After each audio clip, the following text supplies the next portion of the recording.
So, if I'm being honest, these two videos here are the last times I really attempted to do proper updates on what you should expect out of Intel CPUs over the next few years, and those videos are from almost half a year ago by now. And so I can't help but assume that there are a lot of people who follow this channel who are wondering, is there something wrong with Arrow Lake or Lunar Lake, or should we be getting excited? And here is the truth. I have had piles of notes and an unfinished PowerPoint sitting around since the middle of January that, for whatever reason, I just have not gotten around to, well, to being motivated enough to commit to really finishing a large Intel CPU leak.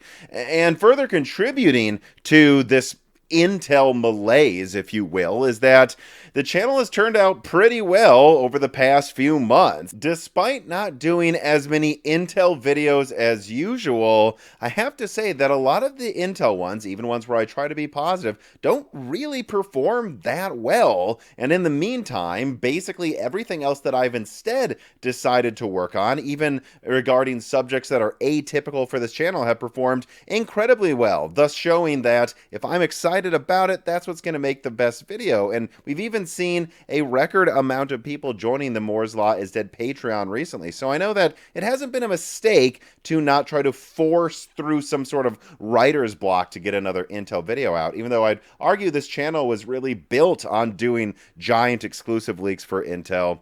But despite that, I have been getting new Intel information trickling in regularly throughout the past few months, like the fact that Coral Rapids, I'm putting this quote on screen here, is the successor to Diamond Rapids and will use a 14A node out of Intel. I am deciding to exclusively leak this to you today because I do think it's interesting. I know nobody else has. But besides that, well, today I'm actually going to mostly focus on Arrow Lake and Lunar Lake because I do believe that is what most people watching this are actually interested in. And I don't think it would be worth it for me to do, well, what I did multiple times last year that almost burnt me out, and that's do some massive leak about everything Intel's making over the next few years. So this will not be a video where I will be like, from Arrow Lake to Coral Rapids, here's what you can expect with everything. And I just call a dozen sources and talk to them for hours every night until 4 a.m. just to make a 40-minute video. Nope. Coral Rapids is coming. I haven't seen anyone else talk about it. And today what I want to do is give you all a raw update that just tells you point blank what you should be expecting out of Arrow Lake and Lunar Lake launching near the end of this year. But first, an ad from a sponsor.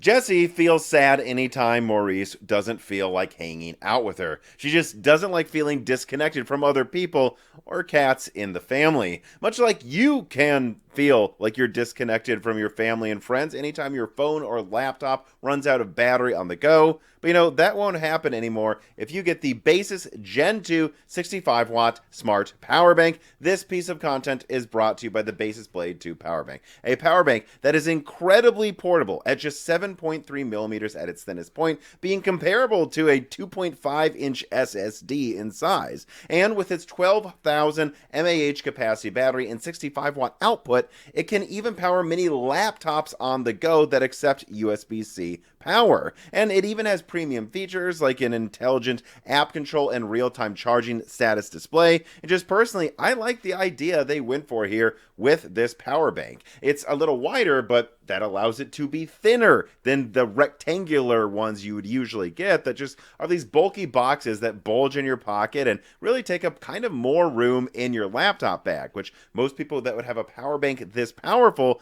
are probably bringing it with a laptop or something, and because it's thin, it just would slide in the laptop pocket right next to the laptop anyways, and do it easily because of how thin it is instead of boxy. Support Moore's Law is Dead by checking out this product at the link below, and if you want one, make sure you use offer code 30blade65W. You can save 30% off this product that just launched if you use that offer code, and it directly supports the channel in addition to saving you 30% off this fantastic device. So support us by checking out the Basis Gen 2 65-watt power bank today. Alright, so I'm not going to waste any time here in order to do anything fancy with how I present the information. What you're about to see is just the raw quotes from sources of mine at Intel or connected to Intel that gave me the approval to show you quotes on screen, and here we are. So the first source here, which is one of my best, longest running Intel sources, tells me that Arrow Lake is still expected to bring a 25 to 35% performance uplift over Meteor Lake at same core counts at a minimum, which, by the way, is a pretty big deal because, I have to remind you, I believe, Arrow Lake has removed hyperthreading. This was confirmed by this channel almost a year ago, and it goes up to 8 plus 16 cores, but that means in the 6 plus 8 core variants, they still expect to beat Meteor Lake, even in multi-threading, above 20%, maybe 35%. And yeah, that's pretty dang impressive considering the lack of hyperthreading. It tells you how fundamentally new this architecture is. Also, as a quick reminder, Lunar Lake has only 4 big cores and 4 little cores, basically the same architecture, at least in the core level, as Arrow Lake, but using slightly different nodes depending on which tile we are talking about in it. And I just think that needs to be reminded to everybody here, because I've seen people portray Lunar Lake like it's some big follow-up to Arrow Lake. It is not. Think of it as kind of like a Tiger Lake U or Super Lakefield successor. But anyways, getting back to the quotes here, a disappointing thing that seems to be coming a theme for this leak, by the way, is that Arrow Lake seems to have an NPU that's only around 13 tops, so basically in the ballpark of Meteor Lake. In fact, a second source told me that a presentation they saw a while ago, so outdated compared to final stuff, but still should be somewhat close, said that the NPU in Arrow Lake would be above 10 tops and that Lunar Lake would have an NPU above 40 tops. See, above 10 tops, that's pretty much Meteor Lake then. This directly suggests that Arrow Lake likely uses, at least for some of its models, the same SoC tile as Meteor Lake. And if anyone here would go, well, that's depressing to have that performance in the NPU in 2024 or really 2025, well, yeah, but if they design that SoC tile for both Meteor Lake and then to be used again in Arrow Lake, it's too late. That's what they've designed, and it might not be worth changing anything if it could delay the product. And yeah, just to be clear here too, that Lunar Lake NPU, that's entirely in line with what I've seen Raichu say on Twitter, who I regard as somebody who has accurate information frequently. Can't, testify to everything the person's ever said, but I don't believe I've publicized this tops number for Lunar Lake yet. I don't know if I said it in passing on a Broken Silicon, but at a minimum, I haven't made a big deal about it. And so I think that's just further evidence here, adding up to Lunar Lake being a lot better NPU performance than Arrow Lake and Meteor Lake, but unlikely to really beat Strix's NPU performance, or at least not notably, and it might even be a bit weaker. Now, going to the third source here, this person tells me that Arrow Lake Desktop is targeting late 2024 for launch, although it might be a paper launch, and then that the laptop variants are coming out in Q1 of 2025, which has been leaked by this channel before. But what's interesting is, well, this technically isn't different than what I've leaked before. It is now more confident in being on the earlier side of the release date range that I've given for Lunar Lake, which is to say, it does seem like Lunar Lake is going to at least paper launch this year. It doesn't sound like Intel is letting this one slip. And I'll get to why I think that is later in the video, but first let's go to the fourth source that says that based on a recent roadmap they've seen, not an outdated one, a very recent one, Arrow Lake Mobile's iGPU tile is listed as utilizing 8 Xe cores of Alchemist Plus, which will have better matrix math and ray tracing than the Xe tile in Meteor Lake, but it isn't Battle Mage. It's better than Meteor Lake's, but it is not as good as Battle Mage graphics cores. Now, Lunar Lake, though, will get Battle Mage, and again, this is one of my best sources, and supposedly, though, it will still just have 8 Xe cores. Which will be used to attempt to get to the same or higher performance than Meteor Lake, but at half the power. Now, again, that 8 Xe core thing, that's also been seen in another leak out there online that's been circulating, so I'm really confident in that, seeing that, a convincing looking page online, and then also hearing this from one of my best sources. But the interesting thing is that the performance, I've had multiple people tell me that Lunar Lake should or could theoretically have a large iGPU performance uplift over Meteor Lake if it was pushed to like 30 watts or something.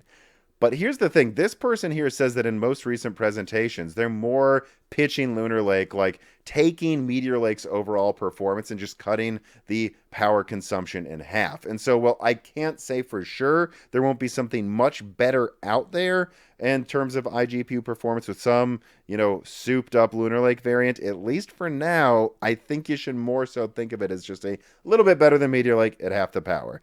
And, well, Source 5 tells me that Lunar Lake could be a handheld gaming monster if the drivers turn out well, but this is where the person does not know if AXG is going to basically ruin Lunar Lake. In fact, this person thinks that Lunar Lake's launch date, which was at first expected to probably slip to 2025, but is now being pulled up, is just...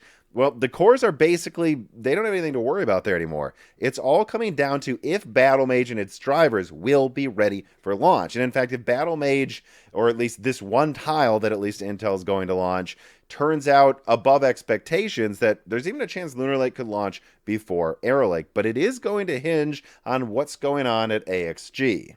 All right, so what do I think of all of this new information that I've summarized together here? Well, I'm going to organize my thoughts on it into three main buckets. The first bucket is the Arrow Lake thoughts bucket, which first let me say that, well, I do generally expect a win in raw single threading and mixed threading with Arrow Lake over Zen 5.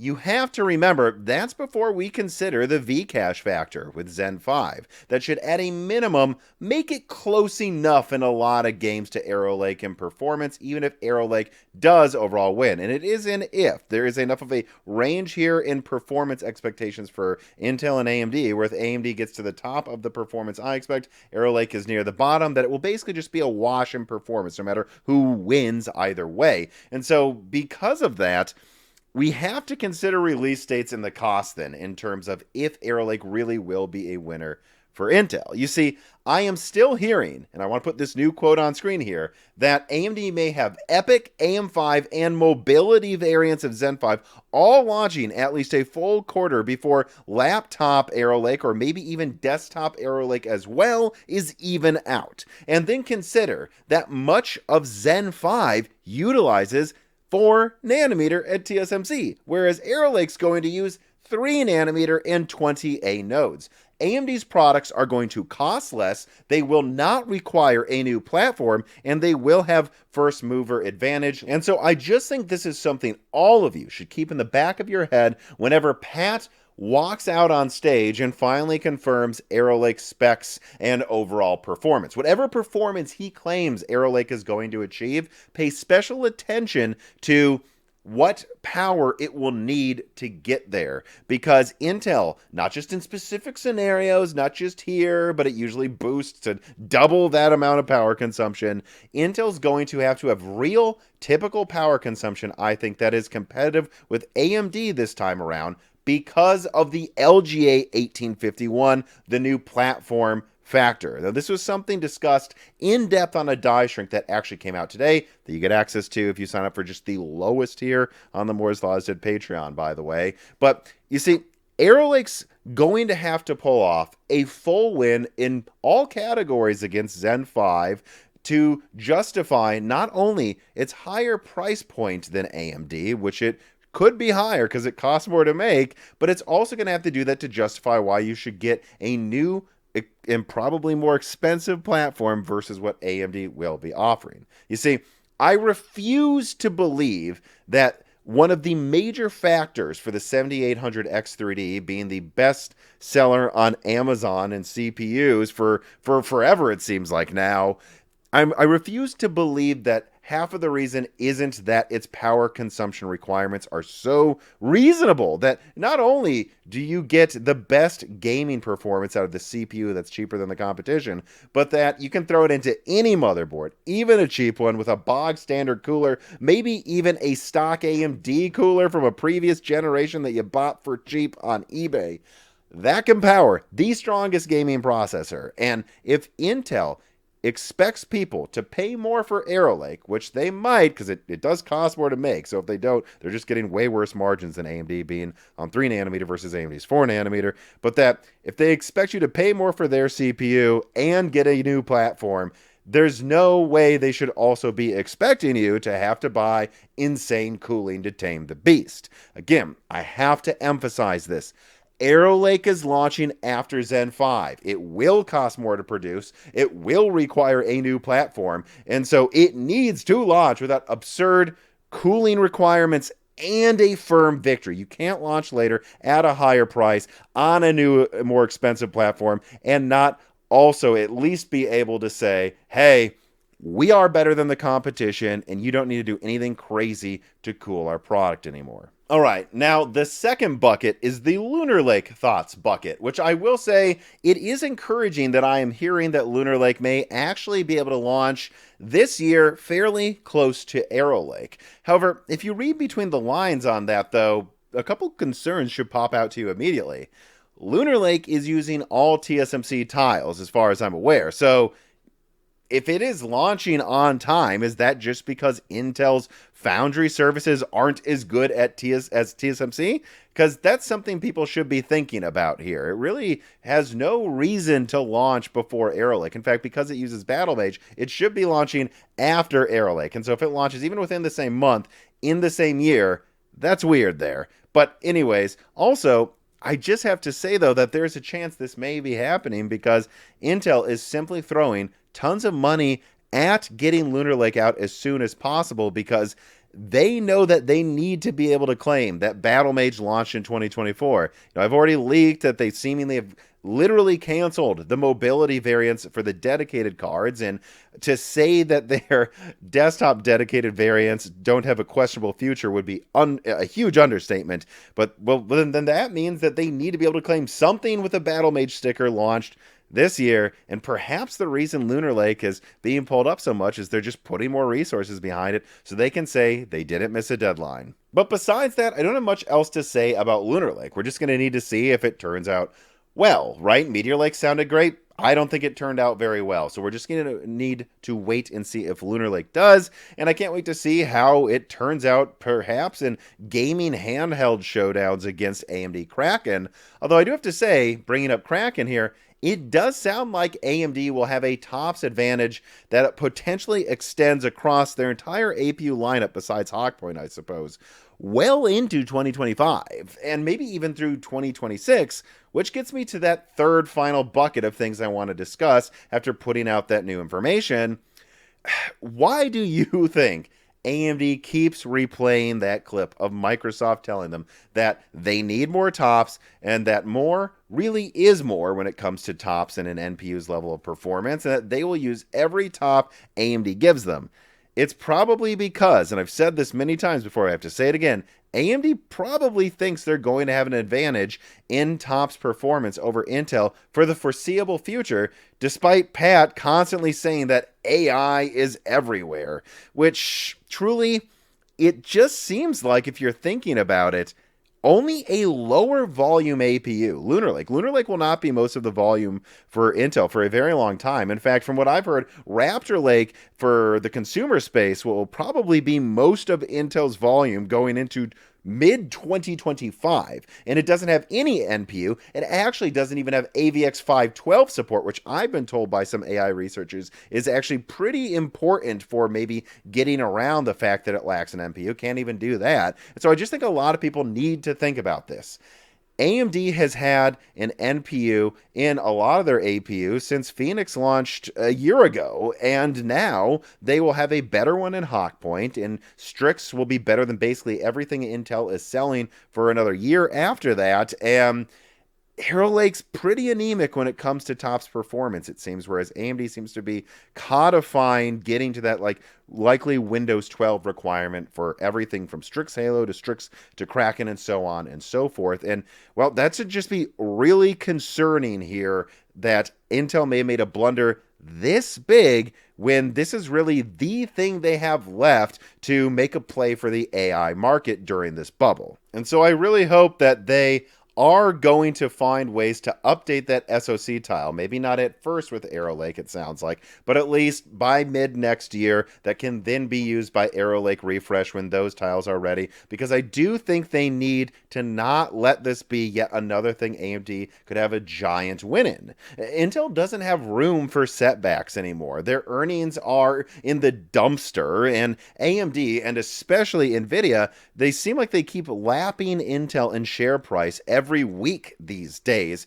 Intel needs some wins, all wins, but I think they could have some this winter if Arrow Lake does manage to get a double-digit performance win over Zen 5, while at least taking back the crown by single digits from Zen 5 X3D, while simultaneously having similar power consumption and also just launching with a well-working platform. Intel's launching after Zen 5 with Arrow Lake, so they do need to justify getting a new platform with their more expensive to produce CPUs, also be able to give you in return reasonable power consumption and a true performance win. And that really needs to stay in the back of your head here. Intel is using 3 nanometer on all of these products. AMD is using 4 nanometer for most of them. You should expect Intel to win because they're using better technology. But again, I think they could. It's plausible. And I think Lunar Lake 2 could also take back the efficiency crown in laptop in a way that, frankly, we expected Meteor Lake 2 and it just failed to do. But we're just going to have to wait and see how those pan out. All we can say today is that it is plausible that Intel could have some big winners this winter, but they do not have room to have any blunders that hold them back because AMD, they're about to have a huge show of force in quarter 3 across multiple segments, and Intel is going to have to bring the heat, but not enough to warrant a 316mm all-in-one liquid cooler just to run an i7 at peak performance. All right, well, I hope you enjoyed this video. If you did, please remember to like, to share, and to tell me what you think below in the comments. And also, do not forget that, well, subscribing to the Moore's Law is Dead YouTube channel really does help us a ton, and there will be many more Zen 6 and 7 leaks coming out of this channel very soon that you're not going to want to miss. And, well, besides that, the best way to support this channel is to support us on Patreon. Like I said, a die shrink on similar subjects that I wasn't able to get into in depth also came out today. It's just an hour-long bonus video with no ads. There never are ads, and there are hundreds of die shrinks out there in a vast back catalog that you can get to just by signing up at the lowest tier right now. So check that out if you have that extra money every month. And for everybody else, though, no matter what, thank you for watching.